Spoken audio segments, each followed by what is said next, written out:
Progress કેવી રીતે માપી શકાય? આજને કાલ સાથે કમ્પેર કરીને, છે કે નહીં? કાલે હું આટલું કમાતો હતો, આજે આટલું. કાલે મેં ભાડાના મકાનમાં રહેતા હતા, આજે મારી પાસે પોતાનું ઘર છે.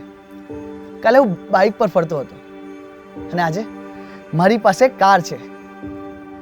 એવી જ રીતે દેશની પ્રોગ્રેસ જોઈએ તો કાશ્મીરની કાલ એટલે એક દેશ દો વિધાન, દો પ્રધાન અને દો નિશાન.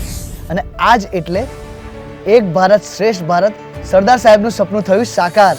3 પાડોશી દેશોમાંથી ધાર્મિક ભેદભાવનો સામનો કરીને ભારત આવેલા શરણાર્થીઓ માટે કાલ એટલે નાગરિકતાથી વંચિત રહેવાની હાડમારી. અને આજ એટલે ભારતીય તરીકેની ઓળખ અને નાગરિકોને મળતા તમામ અધિકારો. આપણી મુસ્લિમ બહેનો માટે કાલ એટલે ટ્રિપલ તલાકનો ભય.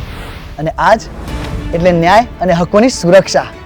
ગઈકાલ એટલે આપણા દેશમાં ચારેકોર અંગ્રેજોએ છોડેલી છાપ. અને આજ એટલે વિભિન્ન માર્ગો, સ્મારકો અને શહેરોના નામ સાથે જોડાયેલી દેશના સુવર્ણ ઇતિહાસની સ્મરણાંજલિઓ. અને રહી વાત આવતીકાલની, એ તો જગ જાહેર છે.